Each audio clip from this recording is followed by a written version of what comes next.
कौन सा ऐसा पेशेंट या कौन सी ऐसी कंडीशन होनी चाहिए जिसमें एम्बुलेंस को बुलाना ज़रूरी होता है, खुद से आपको नहीं लेके आना चाहिए? बर्न जो है ना, बर्न की बहुत सारी टाइप्स होती हैं। वो किस चीज़ से जला, गर्म पानी से जला, एसिड से जला, अच्छा, किस अच्छा, चीज़ अच्छा, से अच्छा, जला, अच्छा, अच्छा। ये मैटर करता है। हर बर्न में वाटर यूज़ नहीं होता। यानी 30 कंप्रेशंस किस तरह करना है आपने? चेस्ट में स्टर्नम के ऊपर जो आपकी हड्डी है, उसके ऊपर दोनों हाथ रख के आपने उनको डीप कंप्रेशंस देने 30 दफ़ा, ऊपर से नीचे तक काउंट करें। 30 कंप्रेशंस के बाद 2 दफ़ा आपने mouth to mouth breathing patient को देनी है।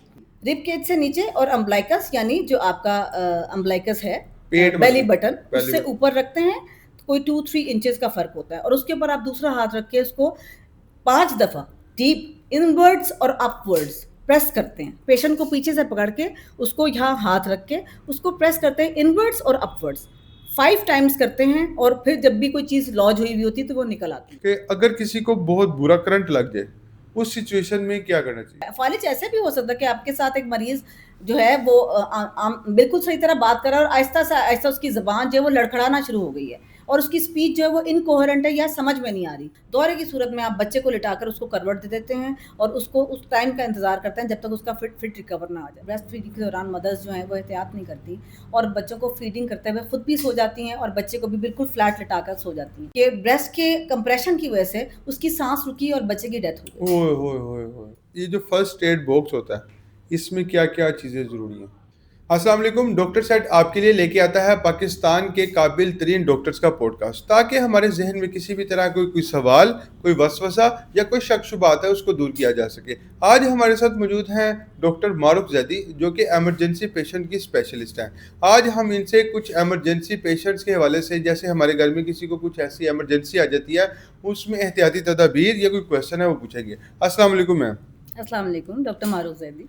फर्स्ट ऑफ ऑल तो मैं आपका बहुत ज़्यादा मशकूर हूँ। अच्छा, मुझे ना सबसे पहले आप ये बताएँ, आप नॉर्मली इमरजेंसी में किस तरह के पेशेंट को ज़्यादा देखती हैं? मतलब ऑब्वियसली ये तो हमें पता है, एक मेडिकल वार्ड होती है और एक सर्जिकल वार्ड होती है। शायद लोगों को ये भी ना पता हो। अच्छा, आप ज़्यादातर किस तरह के पेशेंट्स को देखते हैं जो बाहर से लोग ज़्यादातर आ रहे होते हैं? असल में हमारी इमरजेंसी शेख ज़ैद की जो है वो डील करती है दोनों, मेडिसिन और सर्जरी दोनों।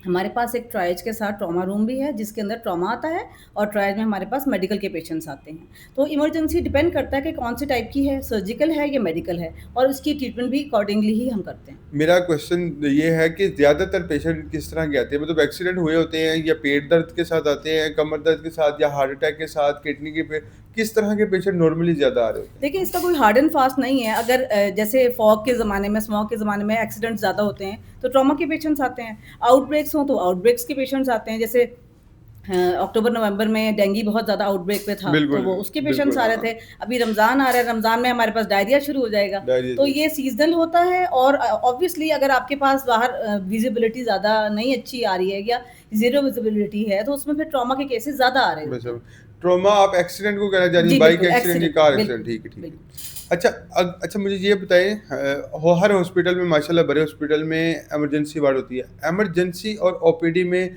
क्या फ़र्क है?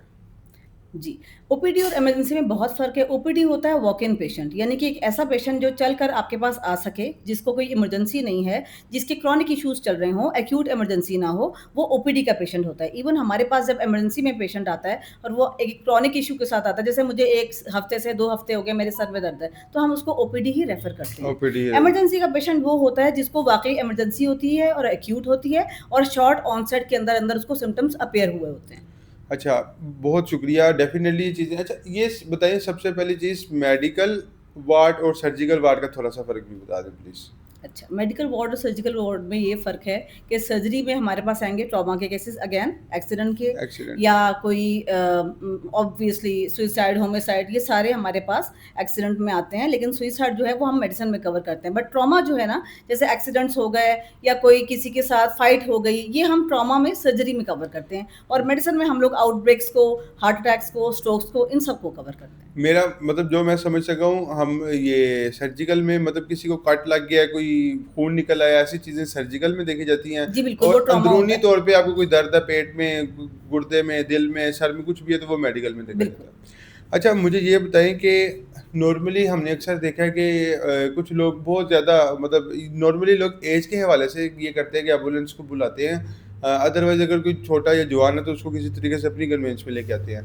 कौन सा ऐसा पेशेंट या कौन सी ऐसी कंडीशन होनी चाहिए जिसमें एम्बुलेंस को बुलाना ज़रूरी होता है, खुद से आपको नहीं लेके आना चाहिए?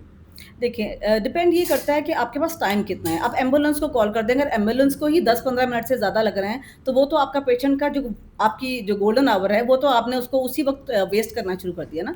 तो बेहतर ये है कि आप एट द अर्लीएस्ट जो भी कन्वेंस आपको अवेलेबल हो, चाहे वो अपनी हो, चाहे वो एम्बुलेंस हो, आपने उसको अप्रोच करना है। अदरवाइज़ ये है कि अगर पेशेंट ट्रॉमा का है और एक्सीडेंट साइड के ऊपर आपके पास पेशेंट आया हुआ है जिसको आपको लग रहा है हेड इंजरी है या नेक इंजरी है, उसको आप एज़ इट इज़ गाड़ी में डालकर नहीं ला सकते। नहीं ला सकते। मैं ये आपकी बात, ये आगे सवाल भी हैं जो आपने थोड़े से बता भी दिए हैं, मैं वहीं पे क्वेश्चंस भी क्लियर करूँगा।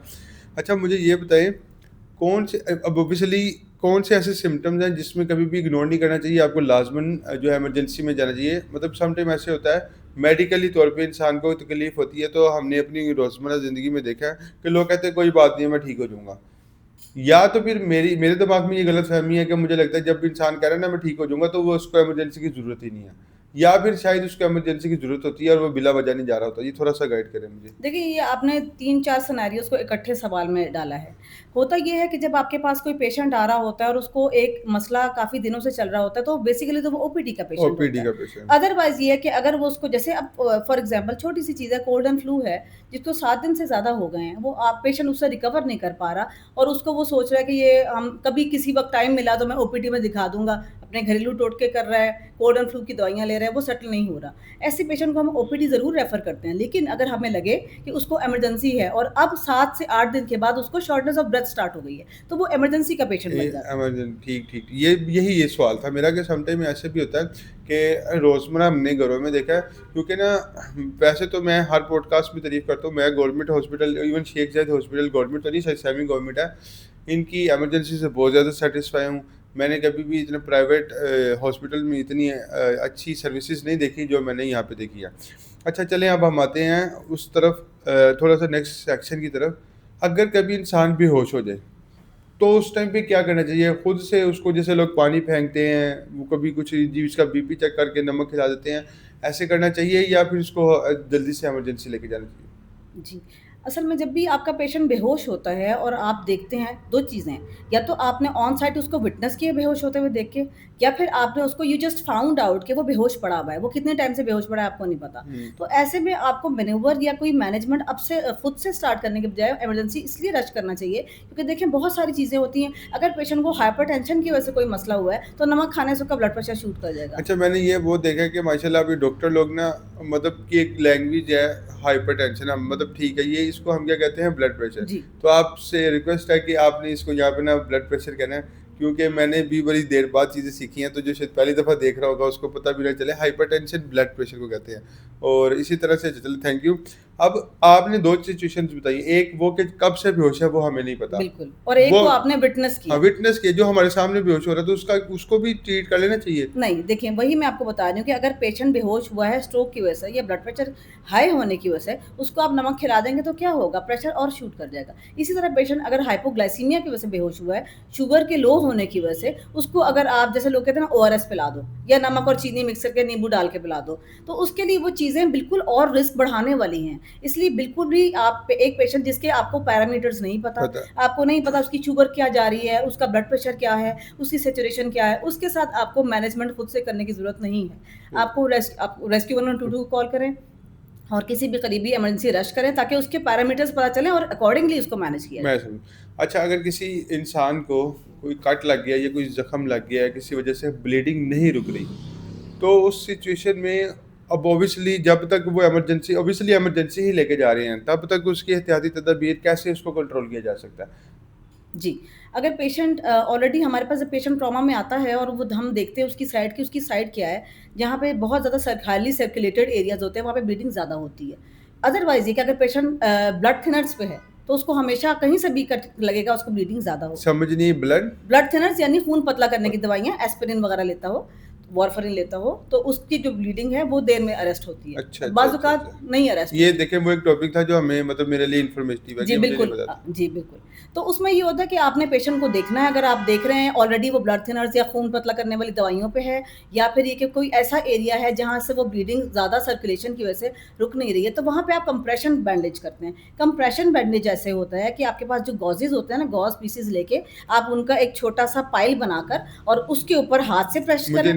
भी नहीं समझ आई क्या कहना चाह रही हैं आप? मैं ये कहना चाह रही हूँ कि आप कंप्रेशन बैंडेज करते हैं ब्लीडिंग एरिया की। हाँ, कंप्रेशन बैंडेज ये होती है कि आप गॉज़ेज़ लेके, जो पट्टियाँ होती हैं ना आपकी गॉज़ेज़ की फॉर्म में, ठीक है। उनको आप पाइल अप करके 5-6 इकट्ठी करके उसके ऊपर आप या तो हाथ से प्रेशर कर लें मीनवाइल जब तक आप इमरजेंसी ना पहुँचे, या फिर आप उसको ऊपर बैंडेज से कवर कर दें। उससे क्या होता है कि कंप्रेशन की वजह से क्लॉटिंग एनहांस होती है और वुंड की जो हाँ। ब्लीडिंग है वो अरेस्ट हो सकती है।